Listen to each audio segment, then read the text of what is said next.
amiguiris, bienvenidos a mi canal. Ya estamos en septiembre e iniciamos con ganas la dinámica de Booktube al grito de guerra. Les tengo que confesar, aunque ya se los he dicho antes, pero por si no lo sabían, que me encanta la historia. Por esa razón, pues obviamente estoy muy emocionada de ser parte de esta dinámica. ¿En qué consiste? Bueno, septiembre tiene 4 semanas y es el mismo número en el que hemos dividido la historia de México. 4 etapas históricas, 4 semanas, una cada una. En esta primera semana nos vamos desde la época prehispánica hasta la lucha por la independencia, pero más o menos después de la muerte de Matamoros y de Morelos, que es cuando la lucha por la independencia pues más sufre y más cerca está de ser derrotada. Dentro de la dinámica les estaremos dando recomendaciones de libros para que se unan, porque lo que invitamos es a leer libros que estén escritos o ambientados en estas respectivas épocas. Por mi parte voy a hacer 2 videos a la semana, o al menos ese es mi plan. Un video con recomendaciones de títulos que entran en esa época histórica y otro con una reseña de uno de los títulos previamente mencionados. En esta ocasión, como ya les dije, iniciamos con la época prehispánica hasta la lucha por la independencia. Hice una selección de recomendaciones, algunas las he leído, otras no las he leído, pero les tengo ganas, entonces con algunas me voy a explayar más. En algunos casos ya hay reseña en el canal y se las voy a estar dejando, o en otros casos las vi en otros canales y también se los voy a estar dejando. Pero pues empecemos con Booktube al grito de guerra. Tezosomoc, el tirano olvidado, de Antonio Guadarrama. Si me ven leer es porque tengo un acordeón. Antonio Guadarrama es muy conocido por escribir libros ambientados en la época prehispánica. Incluso tiene una serie sobre los tlatoanis, en los que habla de Moctezuma, Cuitláhuac, Izcóatl y Cuauhtémoc. De hecho, para él Cuauhtémoc está sobrevalorado y tiene mucho mito alrededor. Y a quien él le gusta es Cuitláhuac, si mal no recuerdo. Y este primer libro se llama Tezosomoc porque, bueno, por si no lo saben, Tezosomoc es el hombre que asesina a Ixtlilxóchitl, el padre de Nezahualcóyotl. Fue el señor de Azcapotzalco y, bueno, obviamente había cuestiones ahí de poder, por lo cual intriga contra Ixtlilxóchitl y después trata de matar a Nezahualcóyotl a lo largo de los años porque, pues, es el heredero y es como su enemigo y es el hombre que puede arrebatarle el poder porque se ha aliado con otros tribus. Tezosomoc fue un gran tirano que manejó la zona de la náhuatl con puño de hierro y de hecho lo hizo hasta su muerte. Este libro le traigo ganas desde hace mucho tiempo, pero la verdad es que no lo he comprado porque estoy esperando que baje un poco más de precio. Pero la verdad es que sus críticas en Goodreads no son muy buenas. Hay 2 críticas fundamentales a este libro y es el estilo, que es muy básico, que no está bien escrito, y 2, cae en imprecisiones históricas, confunde nombres, años, situaciones, cosas así. En lo personal ya lo evalué y sigo pensando que quiero leerlo, pero ahora lo voy a hacer como con una mentalidad diferente, ahora enfocándolo en, bueno, no es exactamente rigurosamente histórico, pero tengo mucha curiosidad de leerlo. Porque Tezosomoc, tal y como el título lo dice, es el eterno olvidado. Siendo como tenemos tan encumbrada la figura de Nezahualcóyotl, yo pensaría que pues Tezosomoc, el gran rival de Nezahualcóyotl, también tendría como ese protagonismo. Y no lo tiene ni Max. Nezahualcóyotl, vida y obra de José Luis Martínez. Este libro es de la biblioteca, pero se sigue editando, lo hace el Fondo de Cultura Económica. Y tal y como su nombre lo dice, es, pues digámosle, una recopilación de diversas fuentes. La mitad de su libro es la historia de Nezahualcóyotl. Bueno, la mitad, pues de hecho creo que es como esto, la vida de Nezahualcóyotl.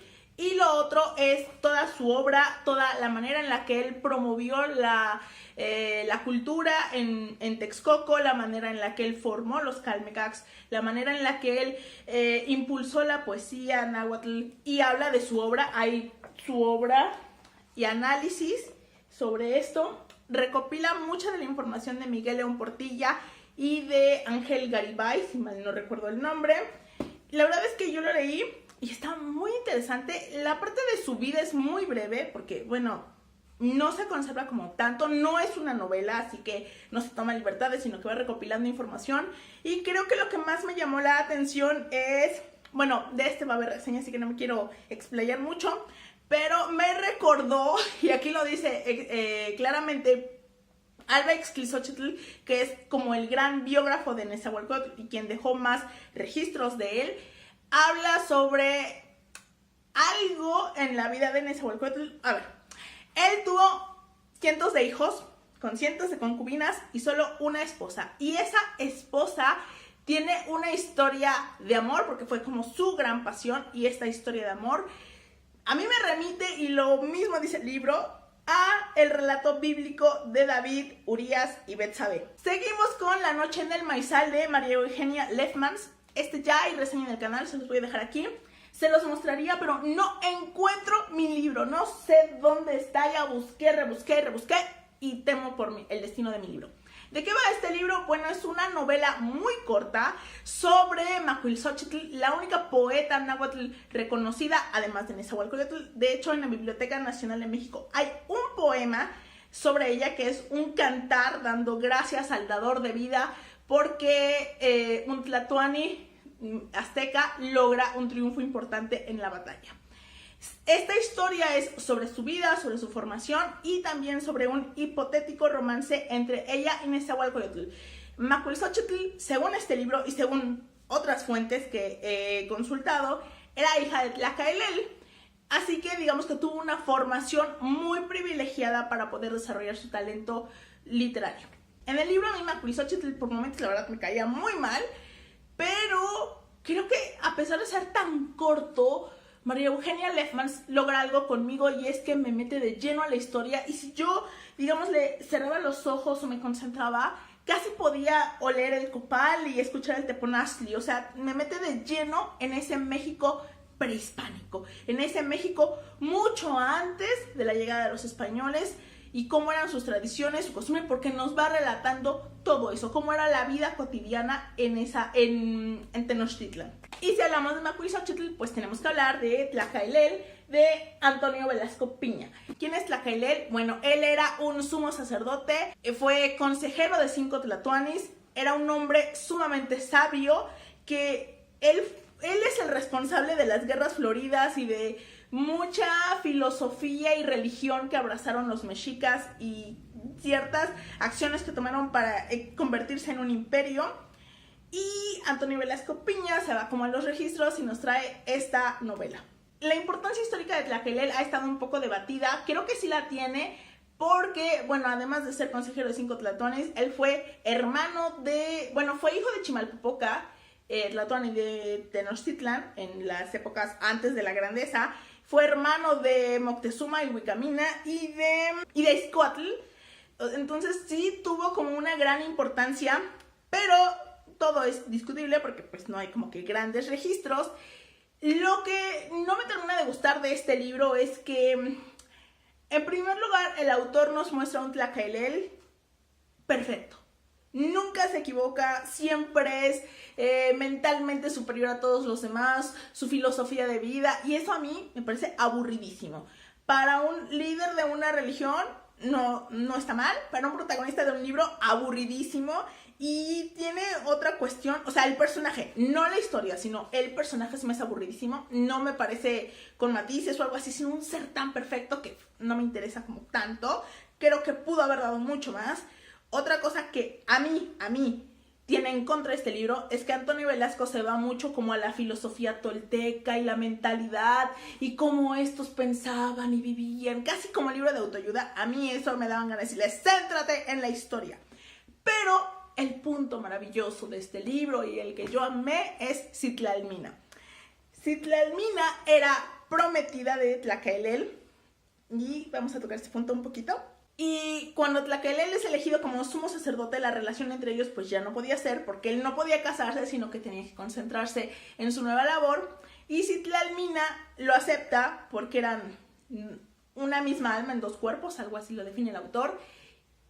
Pero Citlalmina tiene un papel fundamental en la lucha contra los tecpanecas y en cómo se va construyendo el imperio, dando su punto de vista, formando a jóvenes. Y Citlalmina es un personaje maravilloso, de verdad, maravilloso. He estado buscando información sobre ella y únicamente me aparecen referencias a este libro o escuelas. Yo estoy así de, Por favor, díganme que existió porque de verdad Citlali es un amor. Ahora, otro punto negativo de este libro. Ustedes van a pensar que no lo disfruté, pero sí lo disfruté, solo que hay que considerar eso. ¿Qué tan apegado a la historia está? No lo sé. Por ejemplo, eso de Tlacaelel, otros registros tienen cuántas esposas tuvo Tlacaelel, cuántos hijos, y aquí en Antonio Velasco nos dice que, o sea, lo relaciona mucho como con el sacerdocio católico en el plan, no puede casarse, no puede tener hijos, y otras cosas que menciona que a mí me parece que históricamente no están correctas. Entonces, bueno, digamos que se puede ver de otra manera y no juzgando su rigurosidad histórica. Sombras de Tenochtitlan de Ernesto Yarán. Se supone que muere un emperador y eso inicia como las luchas del poder y da como a un poco de una guerra civil para obtener el puesto de Tlatoani. ¿Por qué me llama la atención? Porque está ambientado en una época antes de los españoles y no está centrado aparentemente, porque no lo dice en la reseña, en Nezahualcóyotl, y eso a mí me interesa bastante. Malinche de Laura Esquivel. Ustedes ya saben que yo soy ultra fan de Laura Esquivel, así que obviamente, aunque hay varios libros sobre la Malinche, este es el que yo quiero leer porque tiene el espíritu de Laura Esquivel. Ya saben, este misticismo y simbolismo, en este caso lo hace a través del agua y del maíz para narrarnos la historia de esta esclava, porque era una esclava antes de la llegada de Cortés, que es entregada a los españoles y que pues desde ahí le viene su mala fama, pero en lo personal siempre he creído que no podemos exigirle una lealtad a Malinche porque Malinche veía por sí misma, no por un pueblo, en primer lugar, y en segundo lugar, pues Necayo hubiera sabido que iban a esclavizar a todo un país por 2 siglos, ¿no? O sea, la tía Daniela tiene una gran reseña en su canal y se los voy a dejar en la cajita de información. Moctezuma de José Luis Trueba Lara es uno de los recientes lanzamientos de Océano y es una novela que habla pues sobre la vida de Moctezuma, quien era Tlatoani cuando llegan los españoles, y nos habla no solo como de esa época, sino de toda su formación, desde la escuela, desde en qué creía, de qué tan cierta es como esa leyenda de que los dejó pasar porque parecía que eran los enviados del regreso de Quetzalcóatl y estas cosas. Es una novela que la verdad es que sí me llama mucho la atención, pero Violet de la página de Collision ya tiene una reseña y se las voy a dejar en la cajita de información. Cuauhtémoc de Pedro Ángel Palou. Es un libro corto sobre el último Tlatoani azteca. Hay mucha leyenda sobre él, por ejemplo esa de ¿acaso estoy yo en un lecho de rosas? Que es imposible que lo haya dicho porque él no conocía las rosas. Pero digamos que Pedro Ángel se va como a desentrañar a este personaje y nos dice qué tan de heroico tenía. Nos habla sobre esas versiones de que Cuauhtémoc asesinó a los hijos de Moctezuma para hacerse con el poder, y lo más importante, porque ya lo estuve hojeando en la biblioteca, pero alguien ya se lo había llevado en préstamo y no lo pude sacar, nos habla sobre qué fue para él ser el último Tlatoani, ver caer a su imperio. La última princesa mexica de María Fernanda Olivera Belmar. Ya hay una reseña de este libro en el canal, les voy a dejar en la cajita de descripción y acá. Nos habla sobre Tecuichpo Ixcazochitzin. Perdón si lo estoy pronunciando mal, de verdad. La hija de Moctezuma, que a la caída del imperio es dada por Cortés a sus hombres. Bueno, primero él la viola y en apariencia tiene un hijo de esa violación. Y después la entrega como a sus hombres para que se case con ellos, para de esa manera matar anímicamente al imperio. Es decir, de esa manera ella no podía casarse con un azteca para fundar un príncipe heredero de lo que fue el imperio, sino era un mestizaje. Me parece un libro muy interesante, pero a la vez no aburrido, pero sí un poco pesado por momentos, porque la autora nos da muchísima información, aunque es como una novela, nos da muchísima información sobre la vida, sobre los edictos, o sea, está lleno de datos que sí son muy interesantes, pero llega a ser un poco pesado. Pero a mí me parece increíblemente interesante porque al final de cuentas el libro inicia antes de la llegada de los españoles y ella nos va contando cómo era la vida de los aztecas, cómo era su vida. Luego nos habla sobre la caída del imperio y nos habla sobre esa horrible transición a la esclavitud de su pueblo. Ay, tiene unos momentos, no. Quizá el momento que yo más recuerdo es cuando ya como han pasado unos años y tiene a su hijo y va a ver la gente de su pueblo y le dice, está pasando esto, no podemos seguir así, necesitamos levantarnos. O sea, de alguna manera le estaban diciendo, eres la hija de Moctezuma, eres como el último vínculo que nos queda. Llévanos a la rebelión. Y ella les dice, resígnense, esto es lo que Dios quiso y los españoles no son tan malos. En su momento a mí como que, sí, o sea, dije, pero ¿cómo es posible? Pero también me tuve que ir a analizar el contexto de esta mujer que a final de cuentas, pues ella no fue educada para ser una guerrera, ella fue educada para el papel que después ejerció, es decir, ser casada con alguien que su padre decidiera y fundar una familia y apoyar como al marido. Terminó cumpliendo ese rol de otra manera, pero siguió cumpliendo el rol para el que fue formada. De manera que pues ella no tenía un espíritu guerrero. ¿Qué esperaban? Es decir, el ejército azteca fue masacrado. Mataron a los mejores guerreros, a los comandantes. ¿Quién iba a liderar la rebelión? El hijo de Isabel, que tenía como 3 años o 6 años cuando van a verlo. O sea, hipotéticamente suena muy bien, pero Isabel no estaba preparada para eso y es un momento tristísimo del libro. A mí me pareció sumamente doloroso ver cómo el pueblo azteca es despojado de todo, no solo de sus tierras, de su pueblo, sino de sus creencias, de sus estructuras. Los despojaron de todo, de todo. Copo de algodón de María García Esperón es la misma historia de la anterior, pero ahora como en una versión infantil y editada por El Naranjo. Yo me la iba a comprar en el pasado remate de libros del auditorio, pero ahora es que como me di cuenta que era parecido a esto, dije, yo tengo voy a hacer otra cosa. Pero le tengo muchísimas ganas. Se supone que va igual desde antes de la llegada de los españoles hasta después, y me da mucha curiosidad ver el enfoque que le da María García Esperón, una autora de la que yo tengo muy buenos comentarios por parte de Abril, de Ensayos de Abril, y por eso le traigo muchas ganas a este libro, pero pues obviamente no fue mi momento para comprarlo.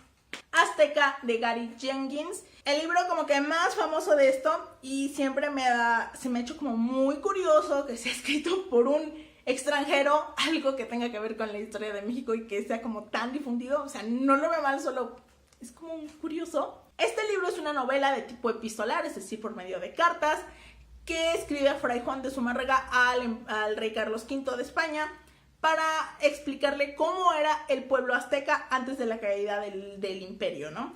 Lo hace gracias a los relatos y las entrevistas que tiene con un indígena de nombre Mixli, que le va contando pues cómo era su pueblo, sus tradiciones, qué fue para ellos la caída, cómo fue la caída. Y la verdad es que igual he visto opiniones encontradas respecto a la calidad literaria de este libro, pero sí me da curiosidad, solo que no lo he encontrado, o lo he encontrado muy caro. La visión de los vencidos de Miguel León Portilla. Miguel León Portilla es el antropólogo e historiador más importante cuando hablamos sobre los aztecas. El famoso Nahuatleca ha dedicado toda su vida a recabar la información sobre nuestro pueblo, sobre la historia de nuestro pueblo, y ha difundido y estudiado el náhuatl para ello. Obviamente tiene un par de detractores, como que tanto han engrandecido el mito de Nezahualcóyotl y cosas así, pero en su momento fue el único que lo hizo, así que pues digamos que dictó el estilo para ello. Este libro, La visión de los vencidos, lo leí en la universidad y juro que había momentos en los que yo quería aventarlo. No porque estuviera mal, sino porque me daba una rabia, y esa es la razón por la cual casi no leo algo ambientado en la conquista, porque me da muchísima rabia. Es una recopilación de varios relatos indígenas, todo está desde la perspectiva indígena sobre lo que fue para ellos la conquista. Habla desde antes de la llegada de los españoles y habla como de ese mito de la profecía sobre el regreso de Quetzalcóatl y eso, hasta la conquista, me parece, y es desgarrador en algunas partes. Recurre a los códices que hay, a cierta información que se ha logrado salvar o que se logró salvar en su momento, y lo más importante de este libro es como el contexto en el que salió, y es que hasta antes de su salida todo lo que se sabía, o lo más difundido, digámosle, era la visión de los españoles a través de Bernal Díaz del Castillo o de Hernán Cortés. Y esto pone el ojo en las víctimas, en cuya voz fue aniquilada, cuya voz fue silenciada por la historia, porque al final de cuentas quien escribe la historia son los vencedores.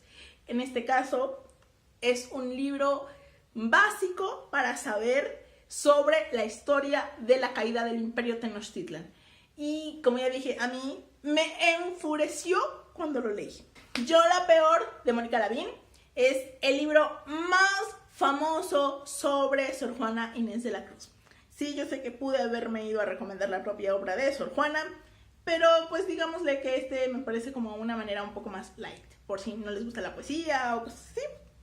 Yo la peor es su libro más clásico y más famoso, y es un grandísimo retrato sobre esa época y sobre la figura de Sor Juana Inés de la Cruz. Este libro no solo nos habla sobre Sor Juana, es cierto que menciona sus inquietudes artísticas, sus problemas de censura con Sor Filotea, ay, es que de pronto se me van los nombres, los problemas en el convento, su mentada relación con la virreina y cosas por el estilo. También nos habla sobre todas las mujeres que conoció, como de su familia, amigas de su familia, y eso nos da no solo una visión más global de ella, sino de la época virreinal, porque, por ejemplo, retrata muy bien el sistema de castas. ¿Dónde estás, corazón?, de Beatriz Espejo. Esta también es una novela que está ambientada en la época virreinal y es sobre cuando el virrey Zúñiga y Guzmán decide formar el primer convento para mujeres indígenas. Bueno, o sea, mujeres indígenas, pero hijas de cacique, o sea, no indígenas del pueblo, ¿verdad? Entonces lo que retrata es como esta época virreinal y cómo era la sociedad en aquellos momentos, esa doble moral. Es como un retrato no tan histórico, sino de la época. Por esa razón, la verdad es que me da mucha curiosidad Matamoros, el resplandor de la batalla, de Silvia Molina. Ok, si hablamos como de héroes de la independencia, pues pensamos en Hidalgo, Allende, Aldama, Morelos, pero Matamoros también fue una parte fundamental de esa época. Era un cura y era la mano derecha de Morelos y era como el segundo al mando en el ejército insurgente, porque a pesar de ser un cura, era un militar nato, era un gran estratega, y su captura y su muerte representó un durísimo golpe para la lucha por la independencia. Fue el momento como más bajo de esta lucha y cuando más cerca estuvimos de ser vencidos. Por eso me parece una figura fundamental de la que tengo muchas ganas de leer. El punto malo, que el libro está prácticamente agotado y está un poco caro en Gandhi, pero muero por leerlo. Finalizamos con Leona Vicario, la insurgente, de Eugenio Aguirre. Este libro también ya tiene reseña en el canal y voy a remitirme a ella para decirles que la verdad es que el libro sí me gusta. Leona Vicario es un personaje histórico que me fascina y si yo tuviera una hija le pondría Leona por ella, obviamente. Creo que es un libro un poco básico en el sentido que tenemos como la información más importante sobre ella y la presenta muy bien. ¿Qué es lo que no me gusta? Siento que por momentos Leona Vicario tiene conciencia histórica.